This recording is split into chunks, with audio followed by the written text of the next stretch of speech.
The following featured presentation is part of the Skywalking Network.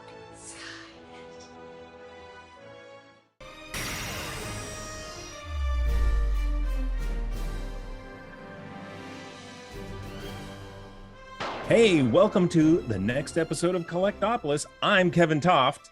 I'm Ernie Moreno. Hey, Ernie.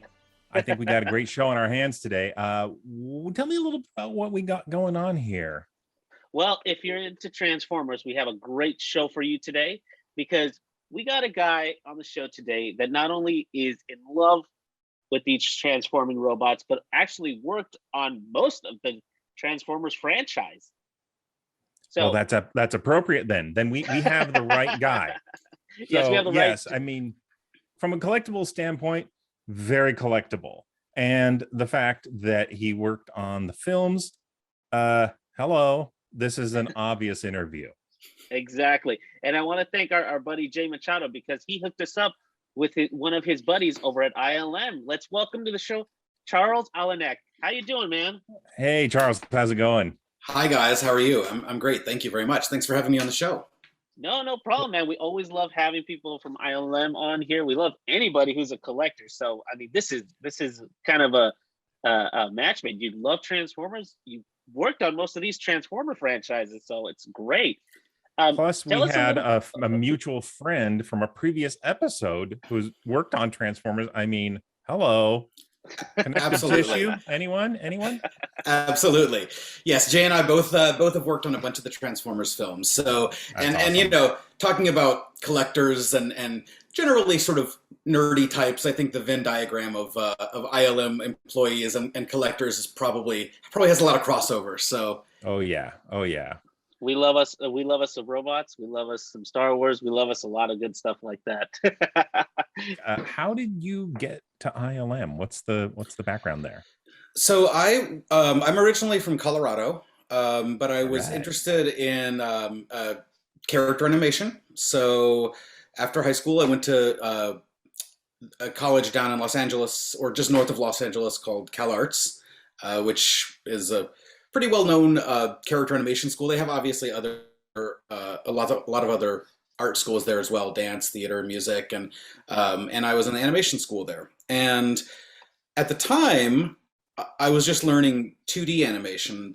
This was back in the late 90s, so nobody was doing much in computers and in schools yet. They were still it was still kind of filtering into schools a little bit. And then when I graduated, I was lucky enough to get a summer internship at ILM, and that was the first I'd ever touched a computer. I was in this tiny little window of people where it was still possible to get a job in computer animation, never having used a computer. And that window did not last for very long, because then everybody started knowing how to do that. So yeah, but I was super lucky, and I got an internship there, and it was pretty much the best experience ever. I got to spend the summer just learning CG. That was back in Softimage, was the program we were using. Oh yes, I remember that. Yeah, on old SGI machines. Oh me, and, I have time on that, but with Alias Wavefront.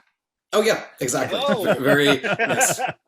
Yeah. So Charles, you're telling us that you graduate from CalArts, and your first internship is at ILM, and that's where you basically been. I've been there ever since. I've been there since 2000. What a great story. Yeah, it's well, you know, the fact is it's a marvelous place to work. So there's never been any reason to consider going anywhere else. I have just have had nothing but a lovely 22 years there. So so I'm you know, I'm a lifer, I guess, at this point. Yeah. I mean, you started, like you were saying, you started as an intern, and then they invested in you. They said, hey, this guy has some real talent. Let's teach him this 3D software. Yeah, it was really an awesome opportunity, because we got to use some rigs from some previous release movies, and I think Small Soldiers had just come out recently. Yeah. So we got to play around with the Small Soldiers rig, and honestly, the first day I sat down, I just spent probably 3 or 4 hours orbiting the camera around this CG rig, because I had never seen anything in Wow. 3D before, and I was just my mind was blown. Oh. So I had to like acclimate myself. But to there it was a bit. lot of go motion in that too, right? Yes, I think they used a combination of techniques for sure, but there were some CG shots. So we had this CG rig, and it was amazing. Like we got to learn from the animators that were there. We got to learn the program. We got to learn more animation principles than I think I even expected to. Like, I thought coming out of school, I was like, oh, I kind of know how to animate. No, like not at all. I've learned so much in the time that I've been there. But so. I'm sure that helped. It had to have been a deciding factor for them because they teach you stretch and squash and your timing. That had to be a nice base coat to build upon at ILM. 100%. Yeah. I mean, that was what made it possible, I think, to be a 2D animator who jumped into CG, was that all the basic principles are the same. The 12 principles of animation that you hear about, the squash and stretch and arcs and follow through and things like that. All that still applies. I just had to learn how to do that in CG, and turns out I really like it, and I've really enjoyed doing it ever since. So right. Well, here's what I can tell you about it. I tried it. I tried animating, found out that I was not an animator. Which is fine.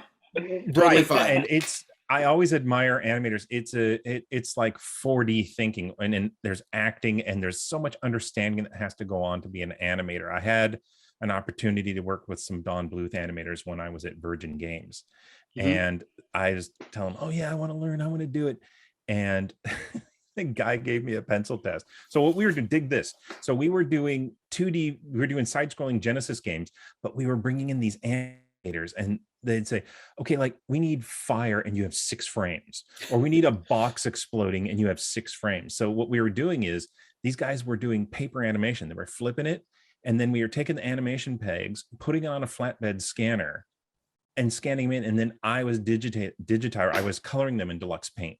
Nice.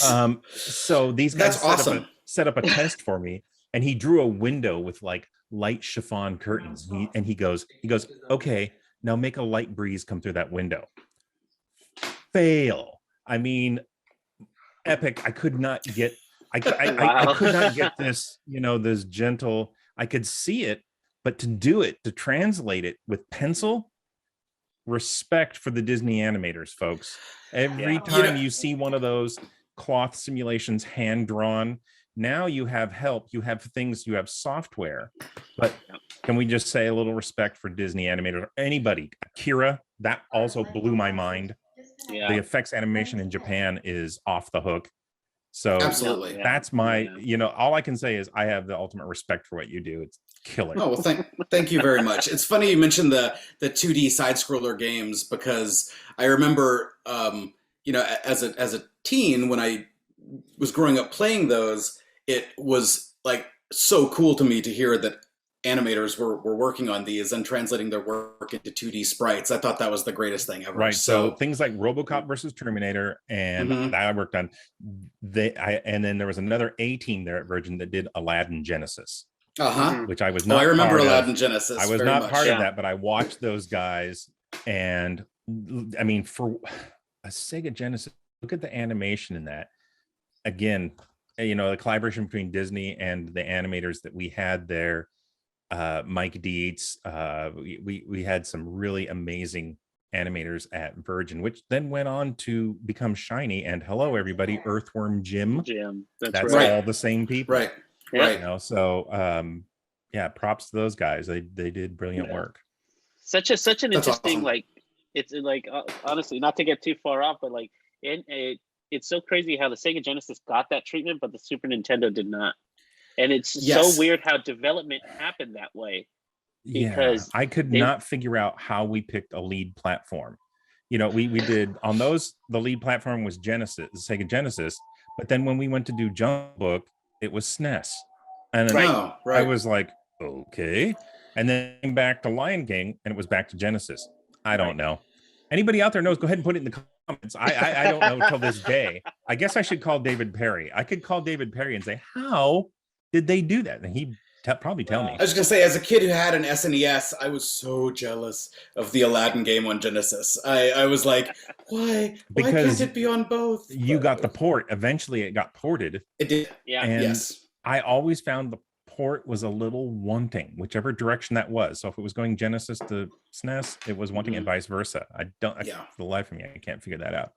It's one of those things just working in the industry that it's one of those weird circumstances that you never understand the reasoning behind a decision, but it has to do with a lot of contracts. It has to do with a lot of like background stuff. We were trying to be all equal, everybody equal fair, and we just in RoboCop vs. Terminator, we wanted to have not just bad guys, but why can't we have bad girls? And Orion came back with this and said, we can't have women being killed in a video game. And like, they're on the bad team, and with good girls and bad boys and bad girls. Okay. You know what's funny? That similar story was another reason for in the game Final Fight on Super Nintendo, one of the women fighters was changed to a man in the American court because they had said the exact same thing. We can't have our heroes punching women.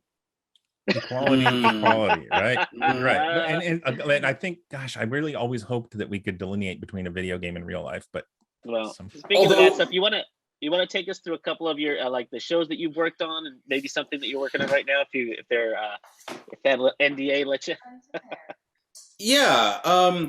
So my first show at ILM was back in 2000. It was the Mummy Returns. It was the sequel to The Mummy. Really? So wow. yeah. I enjoyed those films. Yeah, they're fun. I mean, the first one is more beloved than the second one, but still, it was a huge learning experience to work on the second one. The second one had some cool creatures in it, like it had these Anubis warriors that had kind of like jackal faces, and it had pygmy mummies, which were really fun to do. They were like half-size mummies that ran. So that was what I got to do on my first film, which was a lot of fun. And then after that, it was Star Wars Episode 2. I didn't have a chance to work on the first prequel, but I managed to slip in time for the second one. Okay, what did you do on that? At the time, because I was still a pretty new young animator, I was mostly doing background droids and things like that. I did a lot of background droids. I did a lot of clone troopers. Some of the super battle droids. Yeah, a lot of battle droids, a lot of super battle droids, a lot of clone troopers, some spaceships, things like that. Fun. The most fun I had on it was weirdly, there's a scene in a spaceship where Anakin and Padme are talking to each other, and in the background you see a droid working in the kitchen. And I had and because I was a new young animator and I just had this like one little background character, I was like, I'm gonna make the most of this. And I made up this whole little story for myself about what he's doing back there. He's flipping pancakes and he's moving stuff around on the shelf and he's doing all this stuff. So is that the one they're taking the public transport to Naboo? Okay. Yeah. If you look in the far background, you can barely see him, but there's a little kitchen droid back there that I, no pun intended, made a meal of. So it was.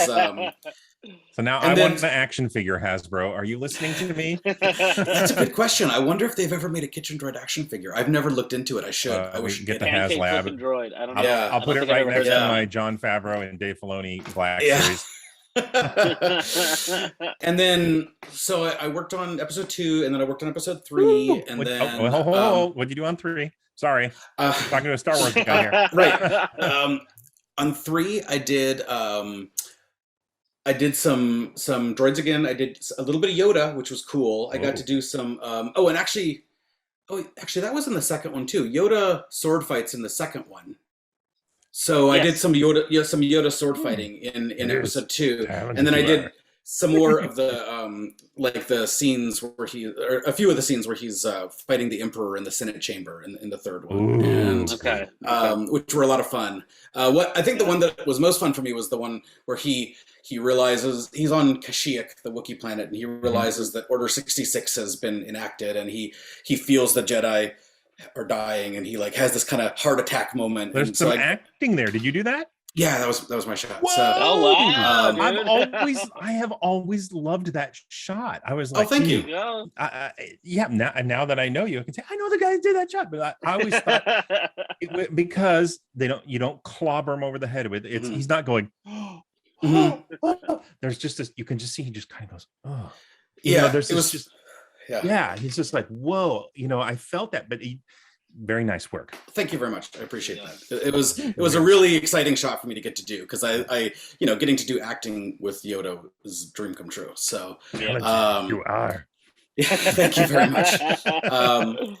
So then after that, I mean, I've done a lot of stuff over the years, and one of the great things about ILM is that you get to work on a lot of different movies because they're not all of them have like a 3-year time frame, right? Like a feature animation. Sometimes it's like a movie comes in that only has 3 months worth of work, or 6 months, or 9 months, or something. And it's so you get to touch a lot of different stuff and meet a lot of different supervisors and directors and work in different styles, and it's really a neat environment for that. Like just getting to kind of experience the breadth of animation. So and then one of my favorite movies I worked on was, I think it came out in 2011, was the Gore Verbinski movie Rango, which was Really? Yeah. Wow. it was an animated, fully animated feature that Johnny Depp was Johnny Yeah, Depp, Johnny as, Depp, yep. as a chameleon who gets stuck in the desert, and that was a lot of fun. Yeah, I enjoyed that. Yeah, that was Him and his toy fish. yes, exactly. Which I have up on the shelf. I have a toy Hey, fish look up on at the shelf that. from that. But Is it the so toy then- or maquette? it is a toy, Oh, and okay. befitting although it is next to some maquettes of him, but Yeah. befitting the toy in the movie, it's like a little wind-up fish. But Okay. and then also in there, starting in 2006, I started working on the Transformers films as well. So I've worked on every Transformers film except for the upcoming one that hasn't come out yet. But I worked on all the ones up till that including Transformers 1 through 5, and then the Bumblebee movie. Cool. Wow. So, which was really cool for me, obviously, because I'm a Transformers nerd and I like the franchise a lot. And You don't say. yeah, Can I ask you something about animating Transformers? Because I've always wondered, and because it's Please. CG, it's one of those things where things can be animated and parented together as you make them. And the money shot on the first Transformers, there was a lot of those kind of places where when they're transforming and everything, there are all these integral and mini animations taking place like within each section of an Autobot or a Decepticon and everything like that. Were you the animate, like, I would think that there's tiers of animation for that. Like there's not one person working on the entire rig of like an animator, or is there? Because I'm thinking somebody handles the big, sweeping animations, and everybody, and then one guy's like, I need these wheels turning, I need them like reverting, I need them, or is that just one insanely well put together rig? it is actually more the latter. It's actually an insanely well put together rig, and Really? it actually is usually only like maybe 2 people doing one of those shots, where somebody might do the broad gross motions, and then somebody else who really has time to like focus in on the transformation aspect will go and put a lot of little details in. But even the person doing the broad gross motions gets to put a lot of that stuff in, because the way those rigs are built, you can move anything on them, and you have a lot of freedom with how they work, and it's really cool. And it's super fun as a collector who's fiddled with these things as a toy to get to do it in CG as well. One of the nice things about being an animator is that I can get away with having a bunch of toys at my desk at work without I do that anyway. giving me weird looks. Yeah, Yeah, exactly. So, This is research. This is all research. exactly. Yeah, and I think people just naturally somehow are more accepting of people at an animation studio or really any kind of artsy media job. I think being a little on the nerdier side and having some of this cool stuff around that reference material. You mean? Is that what you're talking about? And it's funny you should say that, because that's exactly what it was. Because it was so cool because we would have these transformation shots that would come up, and there's a decent number of them throughout the film, and some people like doing them, some people don't like doing them, but most people I think like getting their hands on a transformation shot to give it a try, Yeah. And what was always super fun was when somebody would like come to my desk and ask to borrow a figure so that they could get some ideas for how to make it work. And which was, it made it feel like, oh yeah, there's a reason I've got these things around. So it's not just just decoration. But one of the things that I think is funny is as far as production companies go and all this kind of stuff, ILM is kind of top tier, so a lot of people know about this stuff. And I remember that Conan OBrien stopped by your office a couple times and specifically stopped by your desk because of your massive collection. Yes, I think for some reason he saw, I guess, the comedic potential in a dorky looking guy surrounded by action figures. I don't know. It's gold mine. Yes, exactly. It lent itself. Yes, lent itself to certain fun aspects. But that was definitely one of the highlights of my my time at ILM, was getting to meet Conan, and me and some of my fellow animators, Kevin Martell and Maya Kaiser, got to like interact with it. Actually, a lot of the department did, which was really cool. He came through and he filmed a bunch of stuff with a lot of people in the department. Not all of it made it on the show, I think, but always get more than you need. Yeah, exactly. But it was really neat to get to interact with him, and then it was a great surprise because we thought that we would only. Kevin and I thought that we were only going to have this one meeting with him in the morning, but I guess later in the day they came back and we got to do like a little secondary kind of part to the skit where we run outside. You went outside. And I guess he for some reason it was really funny actually because I had 1,000 action figures sitting around my desk, but the thing he noticed first was that I had a fan sitting here. And it was like I had a fan constantly blowing air on me, and he was like, "Is this because you never get outside?" But so I think that spurred something, and then we got to do this little secondary sequel, which was awesome. It was so much fun, and then what was really cool of them to do was they gave a bunch of us tickets to go see the show filmed live. Later that week at the Orpheum, when they actually did like the full show, because he was doing a whole week up in San Francisco at the time, so they were filming their shows at the Orpheum Theater downtown, and it was just an amazing experience. I mean, he was as awesome a guy as you'd hope he would be, and it was just seems like it, yeah. I mean, so lovely to meet him in person. And yeah, I've only had the pleasure of seeing his show twice when he was here at the he was on the WB lot, and thankfully I worked close by, so I had somebody hook us up with tickets. But guy's super busy, so we just got to see the show and bounce and everything. But I mean, that's got to be one of the great aspects of working at ILM. You just get to meet so many fascinating people, so many talented people like yourself and like people like Jay. But I mean, it's also got to afford you some really cool limited edition stuff, right?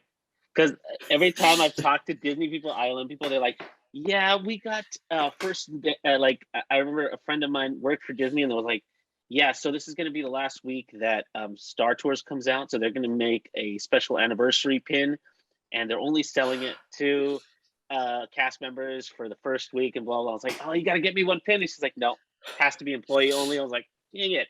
Of course. Yes, there are some little things like that. And it's always, that's always great. Like when you get some like little unique, we've gotten some really cool little crew gifts over the years and things like that I love. Let's take you back to your beginning, actually, now that we're on that topic. What piece in your collection started everything?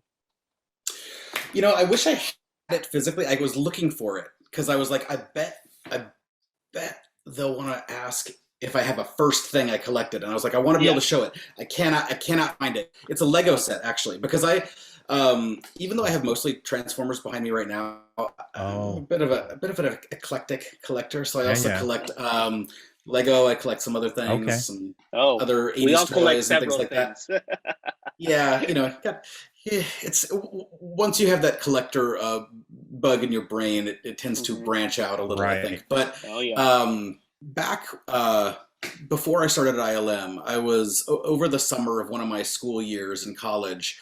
I was kind of like having a bit of a rough summer. Like, it was kind of a bummer. I was kind of, just all my friends had gone home for the year, and I was still in LA, and I was kind of just not like I wasn't enjoying what I was doing work wise as much. I think it was kind of grinding on me a little bit, and that year was the first year that Star Wars Lego sets came out, and it was and I had not up till then bought a toy since I was probably 12 years old, maybe 11 or 12 years old.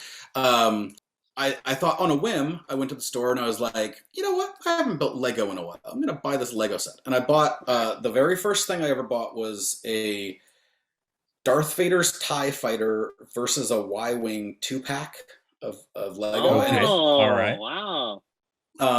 and if you look at the set now, like, I mean, one thing about Star Wars Lego is they release like multiple revisions of things over the years. There's probably like 5 other versions of it that have come out since then that look much better. But this was very primitive by modern standards. But man, I brought that thing home and I sat there and I built it that night because I'd always loved Y-wings. I'm a big Y-wing fan for some reason. They're like cool. They're like the underdog ship that everybody always thinks about the X-wing, but like the Y-wings are like they were there like too, man. I like them too. Yeah, and stay on target. Yeah, they get blown to smithereens, and poor Y-wings. So anyway, but the main thing was just I had this experience of building this Lego set, and it was like, it was such a Zen moment for me. Yeah. That I was like, suddenly some of the weight that I'd been feeling of like kind of being a little bit unhappy and stuff kind of like lifted a little, and I was like, oh my God, this is like plastic happiness. It's wonderful. So open a vein. Here we go. Yes, exactly. So that started, and then I ended up getting a bunch of those early Star Wars Lego sets, and kind of that started to become like a little bit of a sub collection, and that was while I was still in college. So that I would like keep them in my dorm room and stuff, which was fun. And then what got me into collecting Transformers was a few years later, they released the first of the Masterpiece line of Transformers, which are these larger, more engineered, higher end, kind of adult focused collectible Transformers, right? And the very first one they did was Optimus Prime, of course, and I hadn't really thought much about Transformers up till that point, aside from loving them as a kid. But like there definitely was a gap where I wasn't thinking about stuff like that. And then I saw this Masterpiece Optimus figure and I was like, oh my God, that looks amazing. That looks like a modern version of the thing I had. And then I got it, and then it kind of grew from there. I started getting these little things called World's Smallest Transformers, which you had to order out of Japan, and they're like this big, but they were like little recreations of G1. Generation 1 is the first, the 80s line of Transformers. Right. They were little tiny recreations, and I was like, oh, these will be great for my desk at work. I'll have these set up, and then I'll stop there. And I was like, I was old enough at the time when the Gen 1 came out that I was beyond playing with a toy. What happened is the original packaging was such you could study them. And I remember picking it up and going, this is much more than a toy here. This is really well thought out. There's actual die cast. There's actual metal here. It's not all plastic. And I was impressed. I started collecting them because I was impressed with them. And that was it. So I never actually played with them. I just bought them. I took them out of the package, of course, but then I displayed them in various ways. But I just, as a toy, as an engineer, as design, as sci-fi, like if every moniker or label you want to put on it, the Transformer Gen 1 ticked it off. There was, and so you could approach it from a very going, this is more than a toy, folks. It definitely could be a toy, but there's also some brilliant art and engineering going on here. Okay, so you started getting those mini Transformers. Ernie, you wanted to know more about those. So keep going with where you got those, and then when you started going, gee whiz, do I need to go back and get my Gen 1? It was a little bit longer until I started, although they were doing some reissues of some of the old vintage toys, and that was super fun. You got to like go into a store shelf and actually pick up a minty, fresh vintage toy that like was actually the mold of the original one. Because I see some Gen 1 behind you. I definitely see some Gen 1 back there. There's most of them that are back there right now. I do have a bunch of Gen 1 that are actually in a different case, which I can put some stuff for you guys for that later. But most of these are the ones over here that look Generation 1. These are actually masterpieces. Oh, these are like the more modern, like kind of collector oriented. I see the Autobot boombox. I had that one. Yes. Yeah. That's Blaster. Yeah. This isn't and actually, it's funny. The reaction you just had is one of my favorite things about when I had my collection at work, because when somebody would come by and see something that was like a modern toy, but they'd say, "I had that when I was a kid," and I would just usually let it go because they didn't, because it was a toy that had been released in like 2011 or something, but it triggered that memory of like, that's how they saw it as a kid, you know? It's funny that I'm starting to see more and more collectors like myself, and a lot of other collectors, we don't care so much about condition when it comes to our stuff for two reasons. One, I love getting a game cartridge and seeing like the name David Chavez on the back of it. Like, well, David Chavez, I have your video game. Sorry, it's mine now. But there's such a story to that. You think like, oh man, some kid really loved this enough where he put his name on it,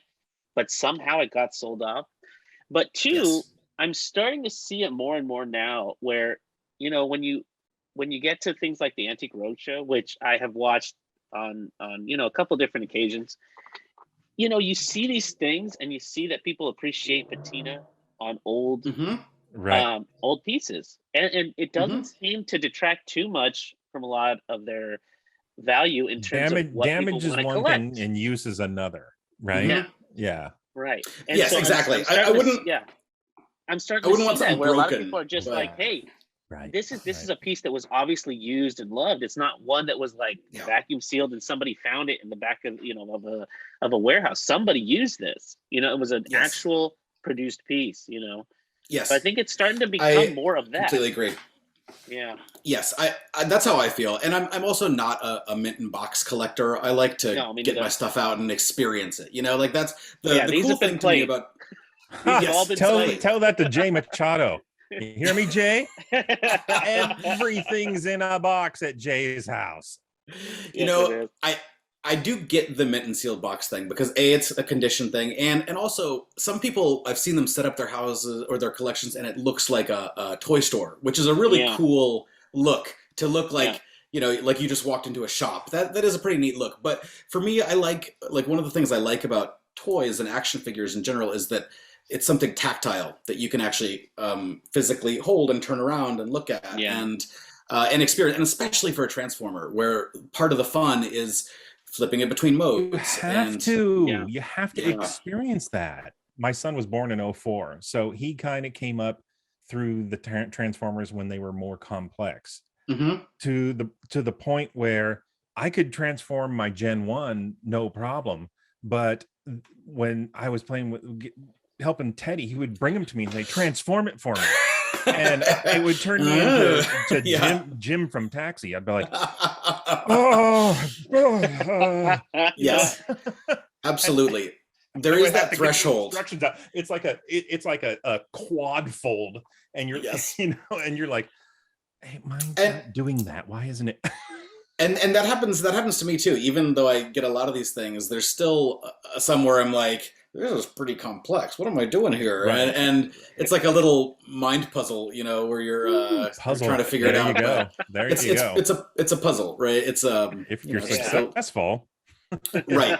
Yes. So yes, there is definitely that threshold where you're like, I guess I'm old now. I can't intuitively transform a transformer. As a kid, you used to take such pride in it. But no, I assure you, even the kids can't do it either. That's why they would, yes. he would bring it to me and Right. be like, now, I should have run an experiment. Give a kid that age a Gen 1 and give that kid, going back in time, here's the new one. Here's the new Starscream. Go for it, buddy. And Right. I'm like, hey, well, there he's got the old Starscream. That was pretty quick, right? The old Starscream, they flip the chest over, Yeah. pop out the arms, pop out the legs a little bit, put the gun in, twist the head around, and you're off and rocking. I actually like it when Transformers come in vehicle mode. Like a lot of them nowadays, they package in robot mode, and to me, I get why they do it, because that has more character. It's like you're looking at an action figure. A kid will see it on a shelf and say, "Hey, there's that character." But there's something really cool about buying a package that looks like a vehicle, and then when you get it home, you explode it out, and it becomes a robot. So I always like when they come in vehicle mode. But it doesn't happen as much nowadays. But no, it's like a really slow Jack in the Box. Like as you turn it, then you get to see like the robot inside. Yes, kind of thing. exactly.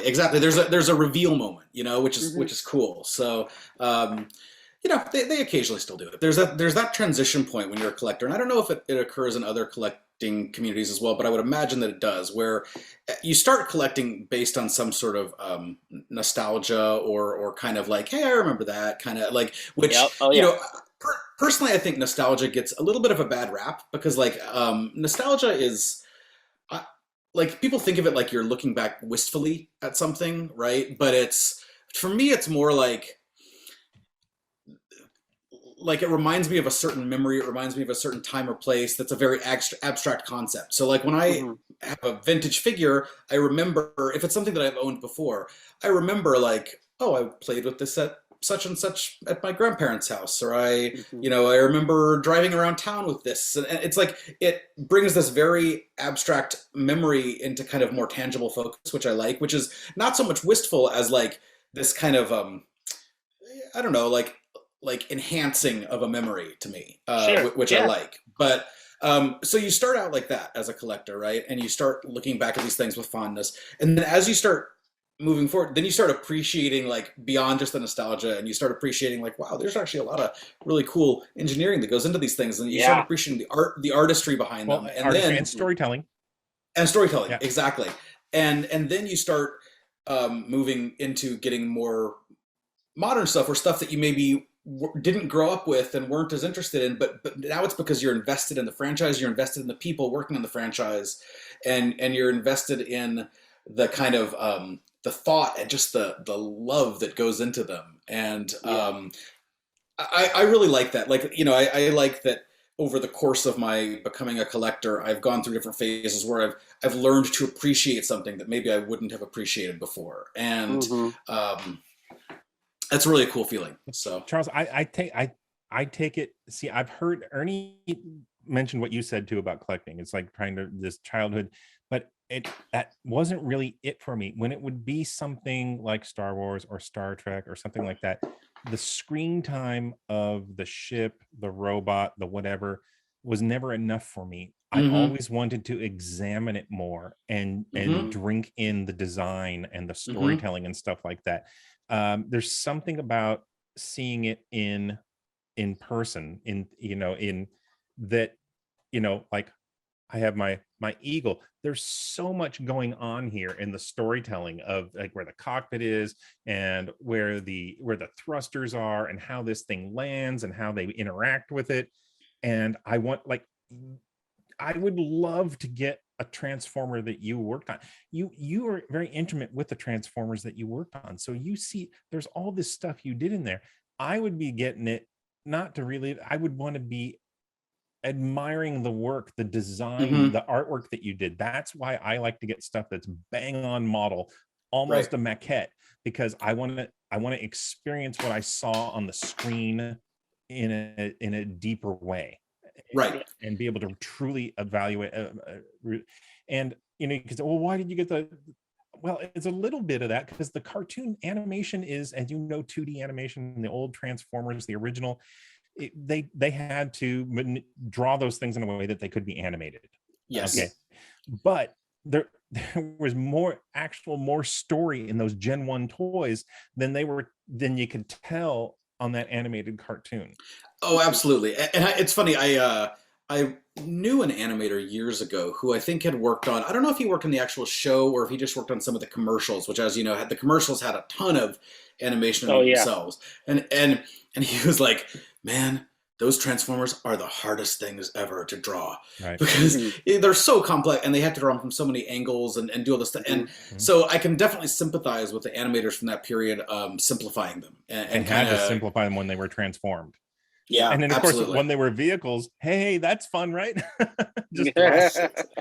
Yeah, and and I mean, honestly, drawing a car is pretty hard too. Like getting the angles of a especially car right, diminishing in the distance and keeping like any car like moving around is really tricky to draw those curved lines and stuff. So I have a lot of respect for those guys, and they definitely had some that worked out better than others, but you're right that like looking at the actual toy gave you a different sense, and especially for modern stuff, like the Transformers movies, the live action ones that we've worked on. Right. Now you can get very detailed, very screen accurate versions from companies like 3A or like Sideshow Collectibles is a great source for that kind of stuff, because they not only did they, in the back in the day, they used to make their own, but now they also feature a lot of companies like 3A who make the Optimus Prime toy. We were going to ask you about that. They're Optimus I'm Prime looking at that right now, and that thing's posable. Yeah, it's posable. Now it's not transformable though. That's the thing. It's posable. But because it's not magic. Right. They chose to go with something that's super screen accurate. All the and I believe in a lot, maybe not in every case, but in a lot of these cases, I think they used our files from ILM. Whoa, wow. So they should be pretty, and I'm sure things got altered with the engineering here and there to make it an action figure versus a CG rig, but it's pretty much as accurate as you can get. I'm looking at it right now. It's beautiful. Yeah, so if you wanted to like really examine, like, hey, where does that little hose go that goes, like that, those kind of figures, and I think it's not just 3A that does them. There are other like high end companies that make stuff like that. I know Prime One does statues, sculptures. They're not posable. They're just these very high end collector pieces. So that stuff is definitely kind of its own world, and man, if I had the space and funds, I would go hog wild on that stuff too. Do you have a piece in your collection that you would say is like your most interesting or most unique? This is going to seem really silly, but this figure, no, please. let me preface this. Jason Eaton, one of the guys we interviewed before, his most unique thing is a yellow barrel. And if you haven't watched that episode, everybody go watch that episode. Find out more. The first Jason Easton. Episode 1, guys. His collectible is a yellow barrel, and he can explain more. But trust me, nothing surprises us these days. Yeah, absolutely, because everything has a so that was an meaning. Was that a Ford Fiesta? This is a Bumblebee. Technically, this is actually it's not a vintage toy. This is from 2010. But what this is. This is actually one of my favorite. When you talk about Transformers or really action figures in general, people always talk about molds, right? Like I like this mold, whatever. Sure. And this is one of my favorite molds. This is a mold from 2006 for the. There was a line of Transformers called Classics where they took. It was the first time since I think really since like maybe the early 90s that some of the G1 characters had come back. They were doing a lot of stuff with there's some shows called like Armada and Energon that have a new cast of characters. But then right before the first live action movie came out, they wanted to kind of rekindle interest in the original characters because they knew there was going to be this movie about Optimus and Bumblebee, and they wanted these names to like kind of start filtering out again, I think. So they released this line in 2006 called Transformers Classics, and one of the figures in that was this little Bumblebee, and he's not like crazy articulated by modern standards. He's missing some stuff that you might see on a modern Transformer because he's from 2006, but he's so satisfying. He's such a fun, perfect little Bumblebee. He's got a great head sculpt. He's got a great little like kind of he looks like a little Japanese sports car kind of. When they went away from the bug for that, obviously, because they were not able to, or were trying to move away from that for the movie. So anyway, so long story short, this toy came out, great toy. A lot of people liked it. I was a big fan of it. And then in 2010, this little guy started showing up online, and like nobody knew what it was. It was this canceled release of some sort, and only a couple of them got out there. It's just a blue recolor of this guy, but something about this, it's something about this shade of blue really speaks to me. I'm a kind of a color guy. I really like. But it was released as a Bumblebee, or it just was a Bumblebee mold. It was never released. We have no idea what it was intended to be.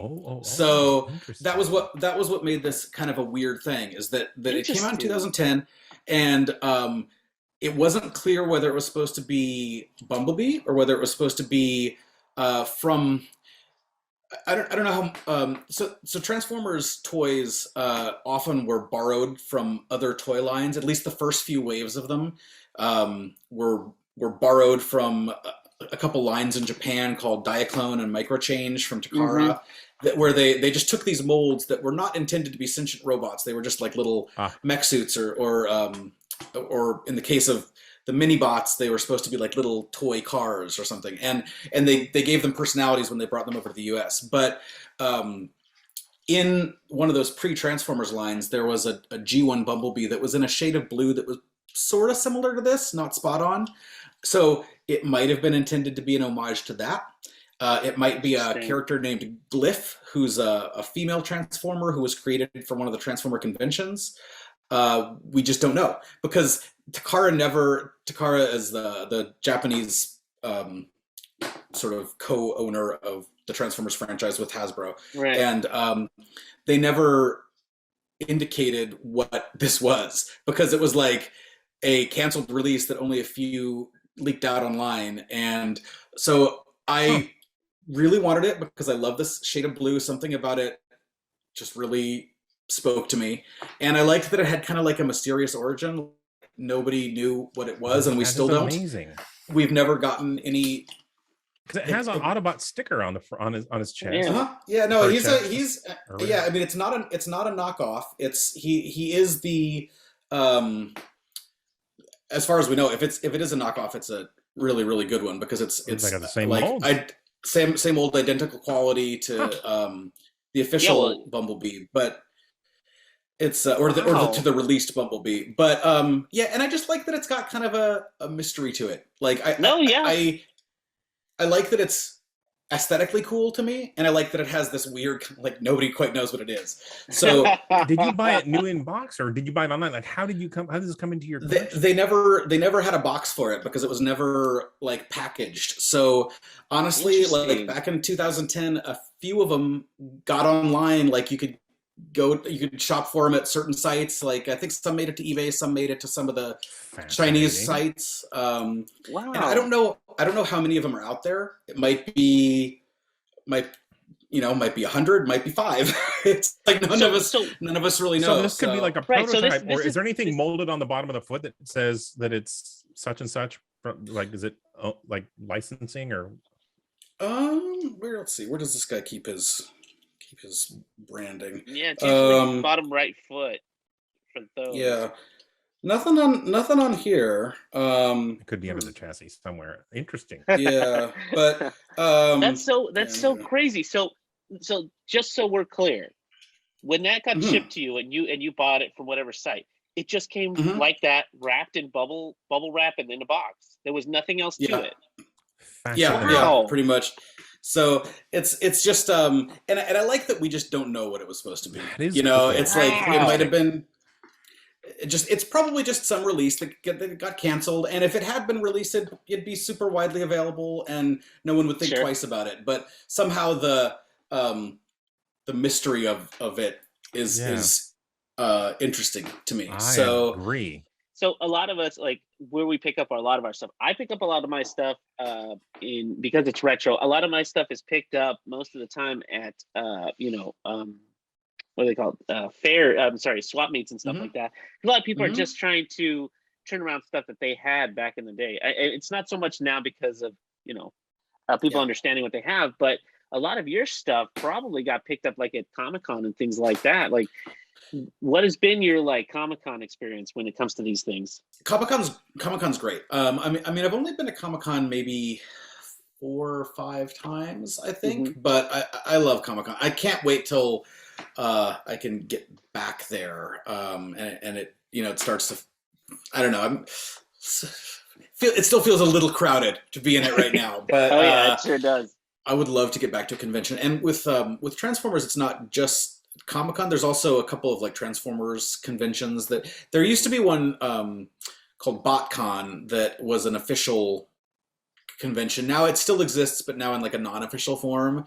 And there's a couple of non-official ones called like, or independent ones called like TFCon, and they usually there's some regional ones around that, and those are amazing places to pick up vintage stuff, because you get there and people have booths of accessories and old figures. And yes, a lot of my vintage stuff did come from booths at some of those conventions. Okay. So, and to be frank, some of it comes from buying it online.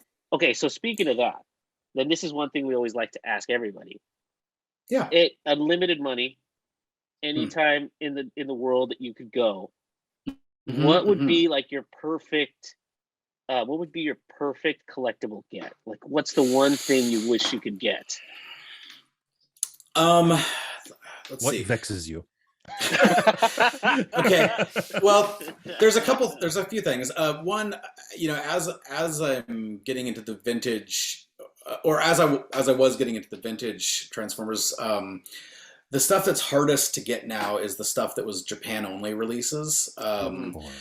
So there are some sort of holy grail kind of items that I would love to find at some point for a reasonable price or in good shape, which is harder and harder to do. But so definitely some of the old Japanese G1 stuff is high on that list. There's a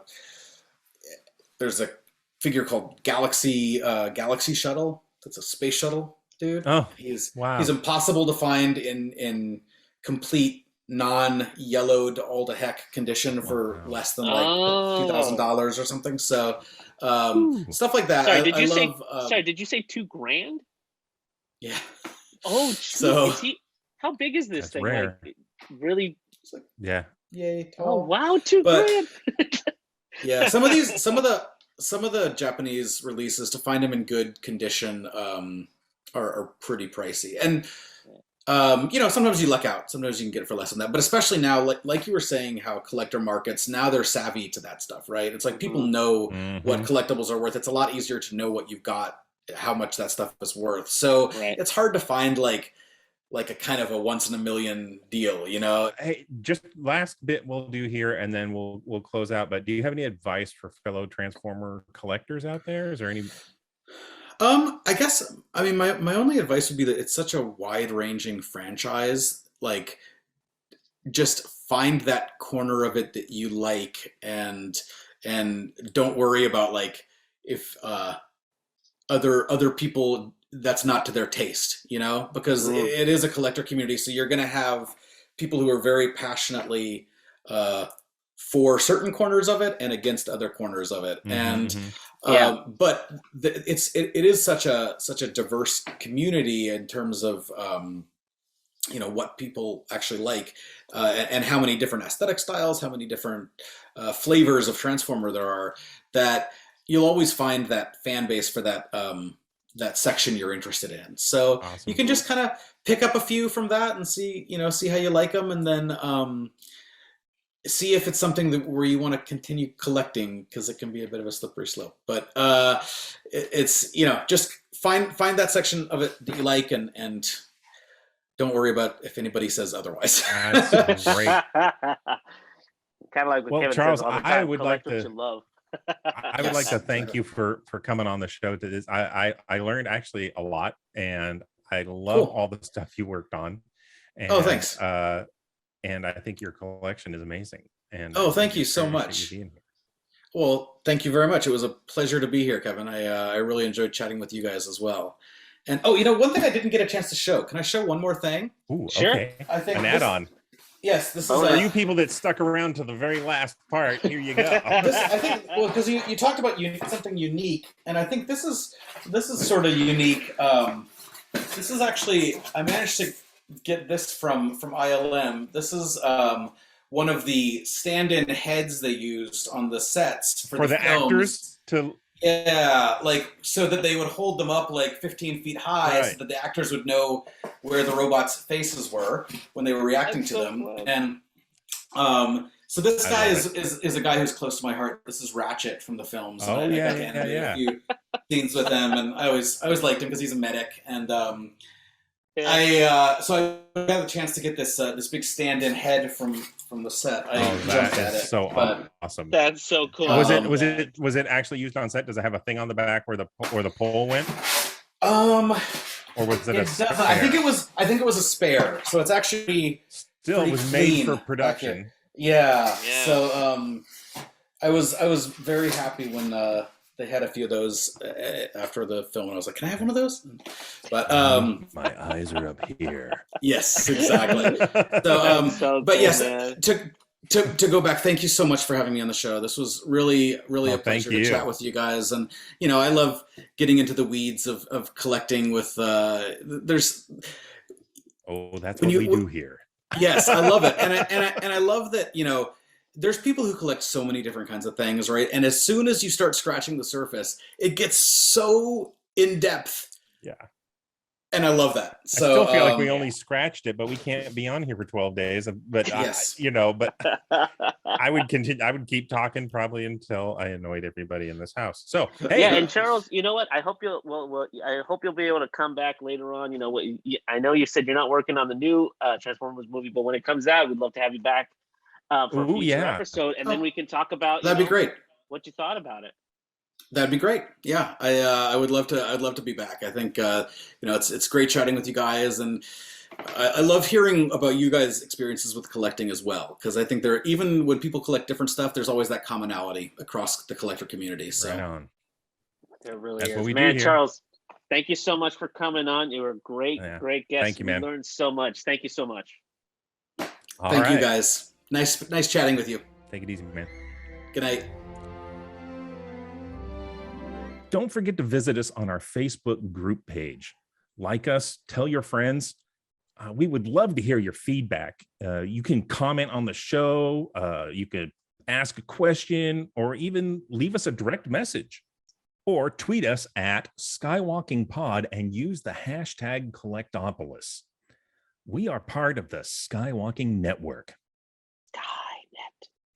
where you can also find other great shows like the Neverland Clubhouse, Star Wars Ologies, Talking Apes, Totally Tell Me Everything, the Max FX Podcast, and the flagship show, Skywalking Through Neverland. And look for more shows on the Skywalking Network YouTube channel, like Classics, Marvel, Star Wars Comics, and Today in Star Wars History, your daily Star Wars history lesson.